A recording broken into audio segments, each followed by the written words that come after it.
ভারতীয় ফুটবল দল আরও কিন্তু বেটার করতে হবে। বাংলার বিরুদ্ধে আজকে কিন্তু ভারতীয় দল অবশ্যই 2-1 গোলে জিতেছে, কিন্তু আমি বলবো আমি ভারতীয় দলের থেকে আরও বেশি ডমিনেন্স দেখতে চাই।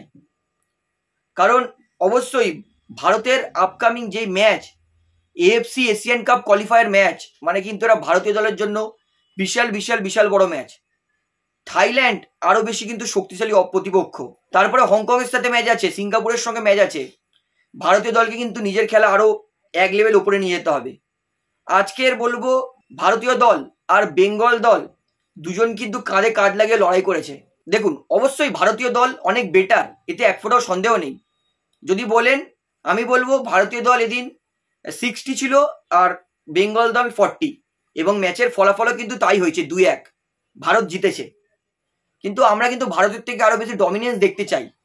কারণ সেকেন্ড হাফে বাংলা দল কিন্তু ভারতের ওপর কিন্তু ছেঁকে ধরেছিল। বাংলা দল সেকেন্ড হাফে 5-5টা কর্নার করেছে, সেখানে ভারত সেকেন্ড হাফে 2টো।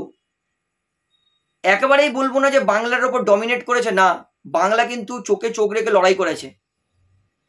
প্লেইং 11 বলি আজকে ভারতের যে স্টার্টিং লাইন আপ ছিল সেটা হচ্ছে গোলকিপারে আমি তো অবাক হয়ে গেছিলাম, বিশাল ক্যাচ ছিল না, আমরিন্দার। ঠিক আছে, প্র্যাকটিস ম্যাচ, ঠিক আছে আমরিন্দার। চারের ডিফেন্স, রাইট ব্যাকে ছিল আশিস রায়, লেফট ব্যাকে সুভাশিস বোস, দুটো সেন্টার ব্যাক ছিল সন্দেশ ঝিঙ্গান আর আপনার আনোয়ার আলী। এটা ছিল চারের ডিফেন্স। দুটো ডিফেন্সিভ মিডফিল্ড ছিল আপুইয়া আর সুরেশ সিং ওয়াংজাম। তিনটে আক্রমণের দিকে ছিল Manvir Singh, left Ashique Kuruniyan, attacking midfielder প্লেমেকারের ভূমিকায় ছিল ব্র্যান্ডন ফার্নান্ডেস, এবং স্ট্রাইকারে ছিল সোহেল বাট। খুবই ভালো লেগেছে সোহেল বাটকে, আজকে প্র্যাকটিস ম্যাচে সুযোগ দিয়েছে। এবং সোহেল বাট ঠিক আছে, প্রথম ম্যাচ ভালো খারাপ হতেই পারে, তো সোহেল বাটকে নিয়ে কিছু বলছি না। তো ম্যাচে আসি, ভারত কিন্তু শুরু থেকে ডমিনেট করছিল, তার ফল কিন্তু ব্র্যান্ডন ফার্নান্ডেজ একটা গোলও করে, এবং একটা গোল করার পর কিন্তু তারপরে বাংলা দল কিন্তু হঠাৎ করে চড়াও হয়। বাংলা দলে অ্যাটাক করতে করতে কিন্তু বাংলা দল কিন্তু একটা গোল শোধ করে দেয়, 1-1 করে।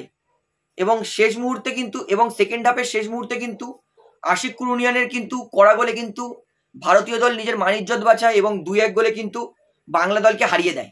তো ভারতীয় দল কিন্তু ভালো খেলেছে নো ডাউট, কিন্তু যেহেতু AFC Asian cup qualifier match, opponent কিন্তু আরো বেশি শক্তিশালী, তাই সেখানে কিন্তু ভারতীয় দলকে আরো বেশি up to the mark performance করতে হবে।